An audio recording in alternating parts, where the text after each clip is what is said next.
पूरा हिंदुस्तान देखते ही देखते नीचे गिरता ही चला जा रहा है, गिरता ही चला जा रहा है। जब एनडीए की सरकार थी, अटल बिहारी वाजपेयी जी प्रधानमंत्री थे, 21वीं सदी का प्रारंभ हुआ था और पहले ही 2-4 साल में लगने लगा था। अब दिन बदल चुके हैं। 100 साल के बाद पहली बार लगने लगा था कि अब देश उठ खड़ा हुआ है। अब देश अपने सपनों को पूरा करने के लिए तैयार हो चुका है। अब 2004 तक ऐसा माहौल बन गया था, चलो आगे बढ़ो, देश को आगे बढ़ाओ। लेकिन 2004 में ये मैडम सोनिया जी आते ही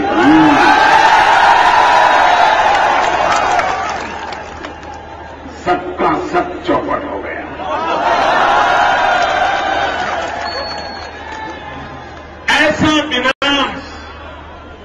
ऐसा विनाश देश का इसके पहले किसी भी सरकार के कालखंड में नहीं देखा गया। और भाइयों बहनों,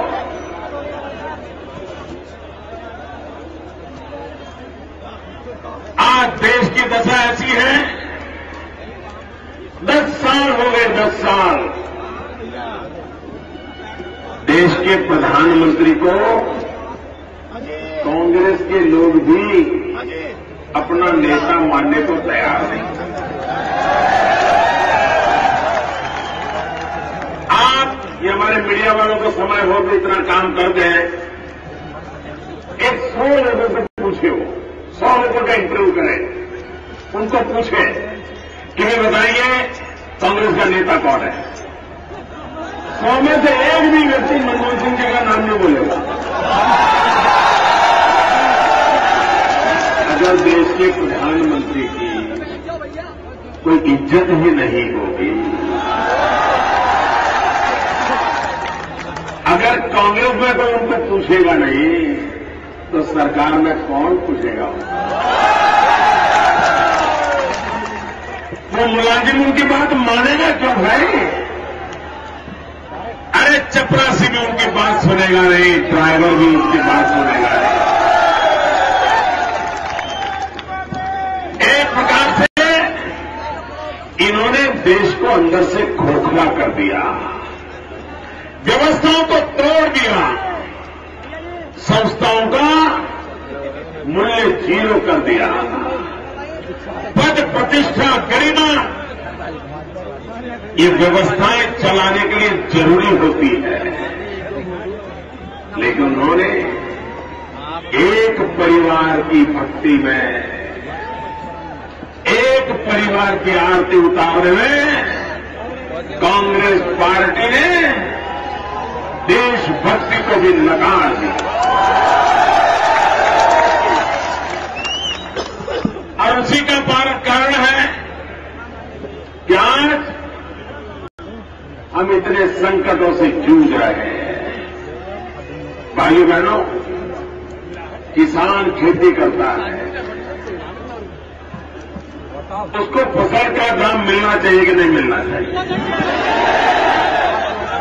वो मुफ्त का तो मांगता नहीं है, वो मेहनत का मांग रहा है। मिलना चाहिए कि नहीं मिलना चाहिए? पूरा मिलना चाहिए नहीं मिलना चाहिए? समय पर मिलना चाहिए नहीं मिलना चाहिए? मुझे बताइए, गन्ने के किसान मुझे बताइए, आपको मिल रहा है क्या? कितने समय से बाकी है? मुझे बताइए क्या हाल है आपका?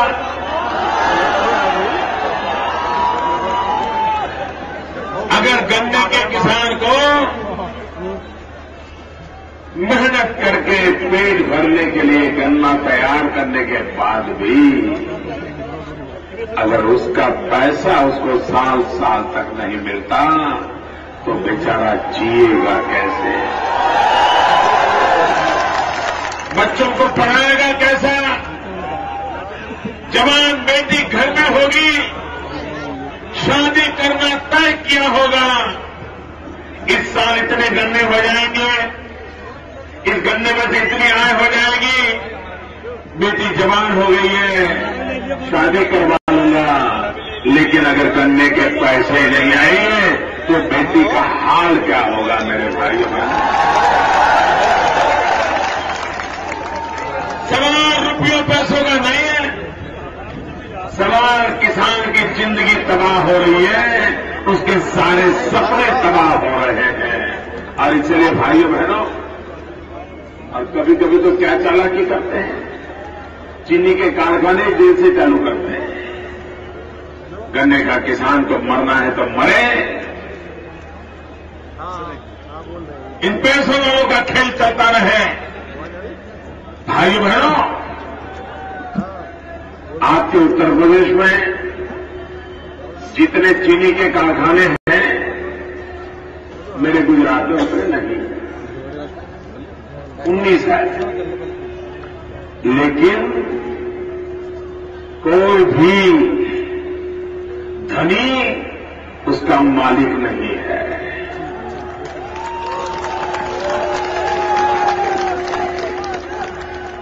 किसान उसका मालिक है, कोऑपरेटिव बैंक में चलाते हैं, और उसके कारण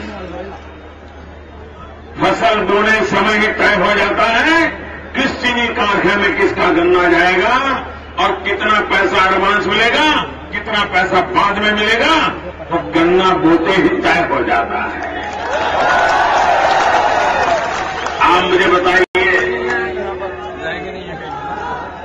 ये गुजरात में हो रहा है, ये कोई बड़ा रॉकेट साइंस है क्या? कोई बड़ी नई टेक्नोलॉजी है क्या? सिंपल कारोबार है कि नहीं भैया?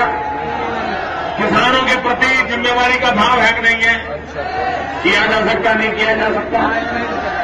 इनको करना नहीं है, इनका इरादा ठीक नहीं है।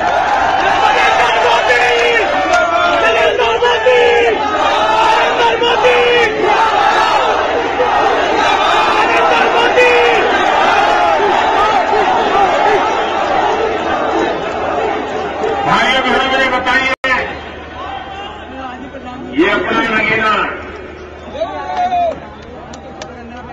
इसी क्षेत्र में, हम गुजरात में बचपन में भी छोटे गांव में रहते थे, तब भी नगीना का जो वुड क्राफ्ट है, लकड़ी की कारीगरी का काम, उसकी चर्चा हो रही।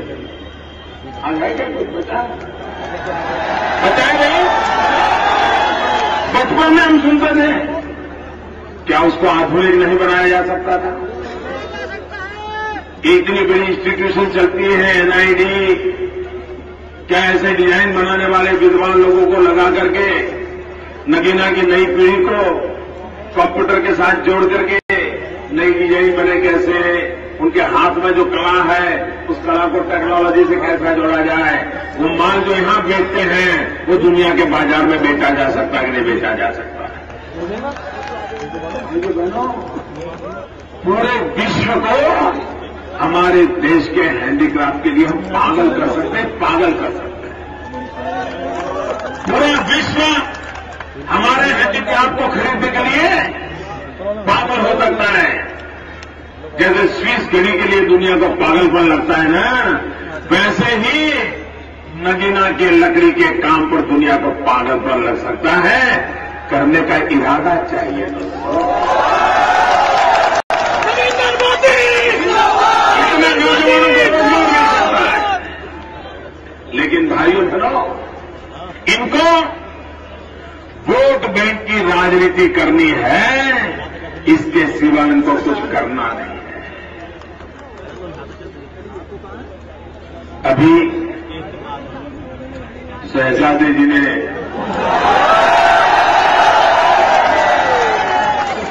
एक जगह पे भाषण में कहा कि मेरे दिमाग में मेरा विषय नहीं है डॉक्टरों का। उन्होंने कहा मेरे दिमाग में इंफ्रास्ट्रक्चर का पूरा मैप तैयार है।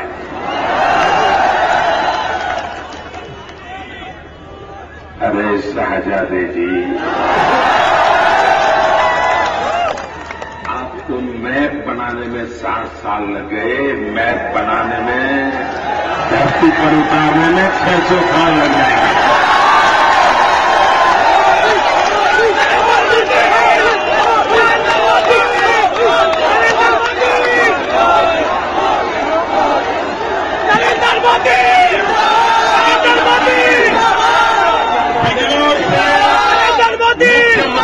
जाने वाली सड़कें ठीक है क्या? रेल कनेक्टिविटी ठीक है क्या? बिजली मिलती है क्या? पानी मिलता है क्या? अरे घरों में शौचालय है क्या? ये क्या बता रहे हैं, मैं समझ नहीं पा रहा भैया। मैं आपको चांद पर ले जाने के वादे करने नहीं आया। मैं आपके घर पे मर्सिडीज गाड़ी लाकर के खड़ी कर दूंगा, ऐसे झूठे वादे करने नहीं आया। लेकिन भाइयों बहनों, हमारी माताओं बहनों की इज्जत के लिए कम से कम घर में शौचालय तो होना चाहिए कि नहीं होना चाहिए? आज भी हमारी माताओं बहनों को शौचालय के खुले में जाना पड़ता है, अंधेरा होने तक इंतजार करना पड़ता है। भाइयों बहनों, ये हमारे लिए शर्म की बात है। और मैडम सोनिया जी महिला है, महिला, अरे कम से कम इतना काम कर दिया होता, इतने सालों से सरकार में बैठी हो, कम से कम हमारी माताओं बहनों को एक शौचालय मिल जाता, कम से कम इज्जत से जिंदगी तो गुजारती। और इसलिए भाई बहनों, मैं कोई आसमान के तारे तोड़ने वाली बातें कभी नहीं की है। मुझे आपके जीवन में सुधार लाना, गरीब को सम्मान के साथ जीने का अवसर मिले, इसके लिए मैं अपनी जिंदगी खपाना चाहता हूं। गरीबी में कैसे कैसे अपमान झेलने पड़ते हैं ना, उसका मैं भुक्तभोगी हूं। मुझे याद है जब मैं रेल के डिब्बे में चाय बेचता था और कभी चाय ठंडी होती थी या अगर कम मीठी ज्यादा मीठी होती थी तो चाय खरीदने वाला मुझे बचपन में कैसे अपमानित करता था, मुझे कैसे डांटता था। कभी कभी तो चाय का ग्लास पटक देता था। गरीब के साथ क्या बीतती है वो मैंने जिंदगी में झेला।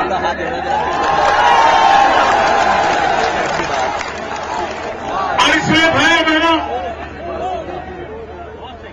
मैं आसमान के तारे तोड़ने वाली बातें करने के लिए नहीं,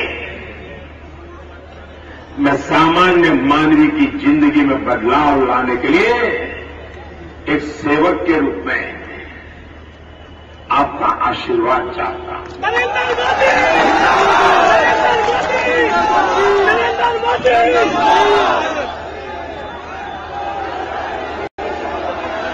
भाइयों बहनों, आप मुझे कहिए, आपके हम बिजली का क्या हाल है? ये बताइए क्या हाल है? अरे ट्रांसफार्मर जल जाता है तो 2-2 साल तक ट्रांसफार्मर नहीं बदलते, 2-2 साल तक।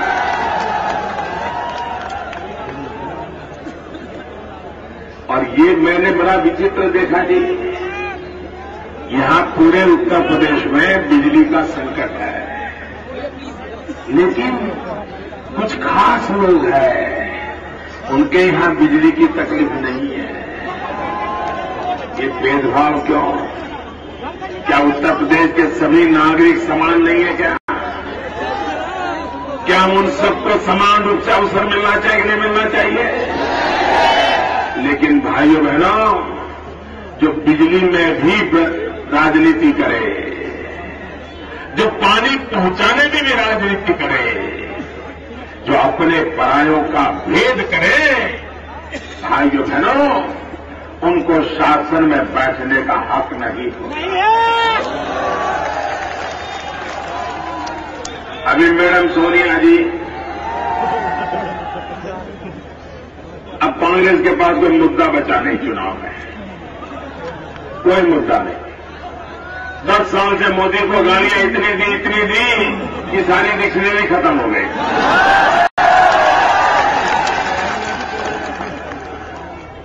अब उनके लिए परेशानी है। भाइयों बहनों, हमारे विरोधियों के लिए इन दिनों बड़ी तकलीफ है, क्योंकि मोदी 24 घंटे एक ही बात सोचता रहता है कि गरीब का भला कैसे हो, उसका हल क्या हो,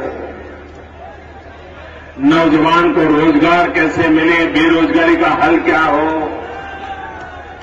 किसान को उसकी पैदावार का पैसा मिले, पूरा पैसा मिला तुरंत मिले, इस समस्या का हल क्या हो, माताओं बहनों को सम्मान मिले, रक्षा मिले, इस समस्या का हल क्या हो। मोदी 24 घंटे समस्या का हल खोज रहा है और मेरे विरोधी मिलकर के मोदी का हल खोज रहे हैं। वो दिन रात पढ़ते हैं मोदी का हल क्या निकाले हैं। आपके पास इसके लिए बहुत समय था, जनता ने आपको अवसर दिया था। अगर आपने जनता की भलाई के लिए काम किया होता तो आज मोदी का हल खोजने के लिए आपको इतनी परेशानी नहीं झेलनी पड़ती, जनता अपने आप हल खोज देती। भाइयों बहनों, मैं आपसे पूछना चाहता हूं, जवाब देंगे? ऐसे नहीं, पूरी ताकत से बोलो।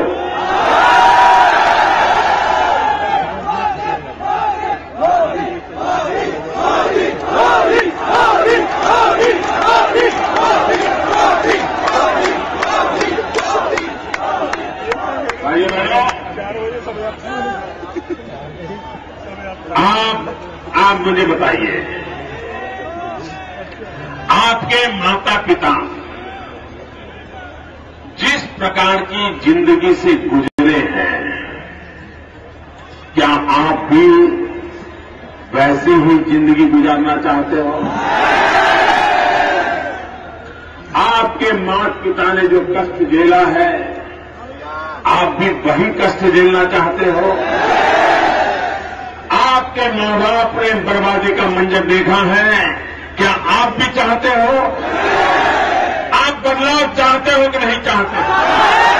अगर बदलाव चाहते हो तो पहले सरकार में बदलाव लाना होगा।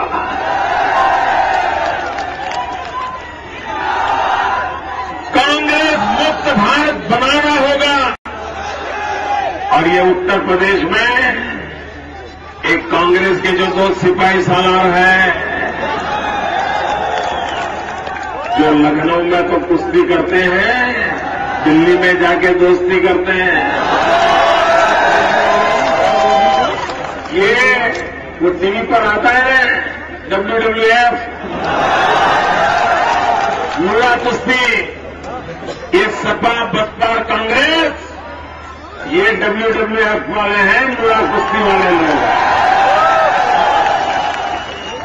वे लखनऊ में कुश्ती करते दिखाई देते हैं, लेकिन दिल्ली में पर्दे के पीछे सब मिलकर के दोस्ती करते हैं, सबका दोस्ती हो जाता है।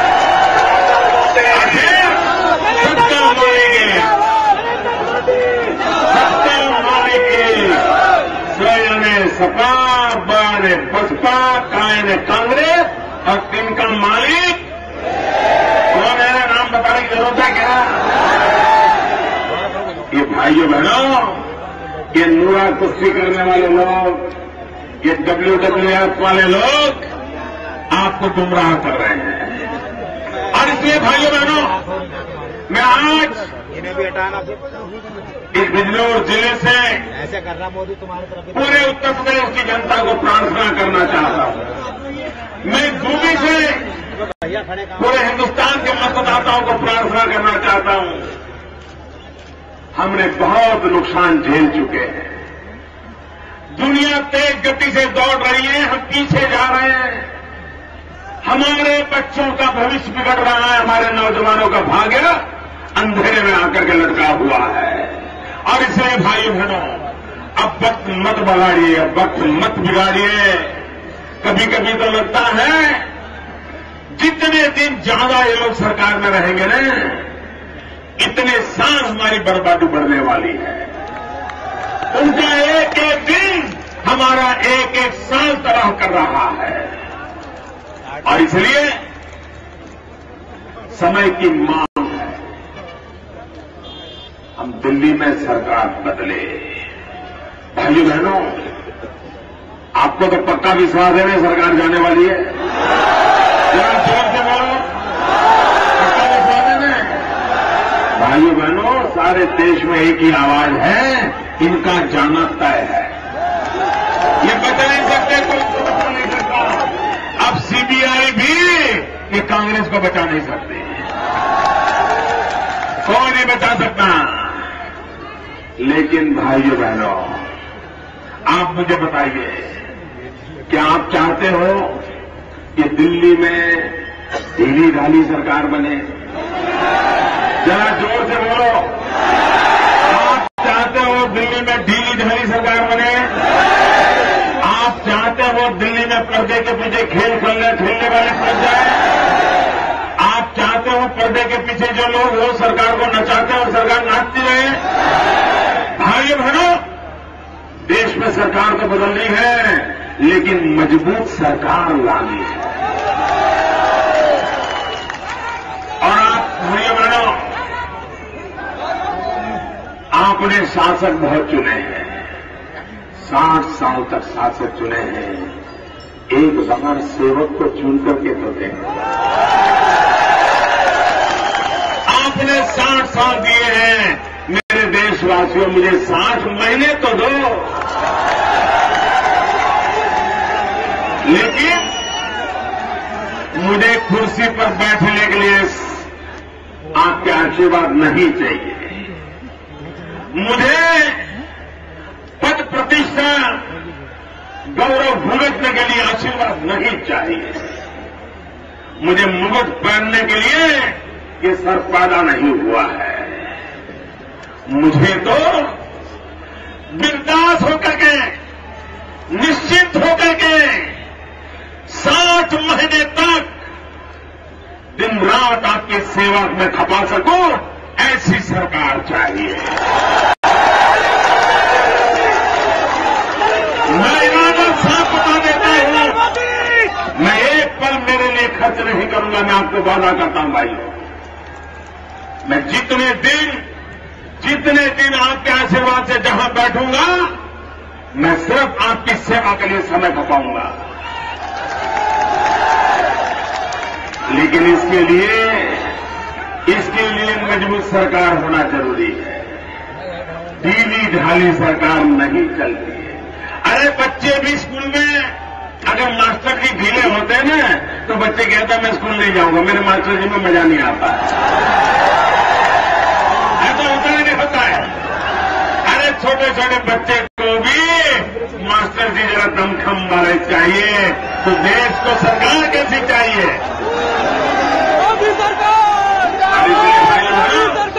मजबूत सरकार बनाने के लिए मुझे आपके आशीर्वाद चाहिए।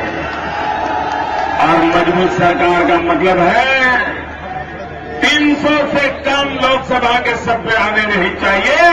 भारतीय जनता पार्टी को 300 से ज्यादा सीटें जिता करके दीजिए। हमारे एनडीए के साथियों को भी जिता करके दीजिए।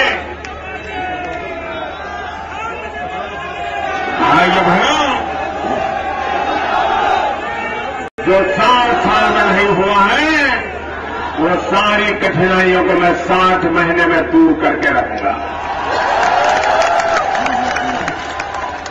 भारतीय जनता पार्टी के हमारे दोनों प्रत्याशियों को,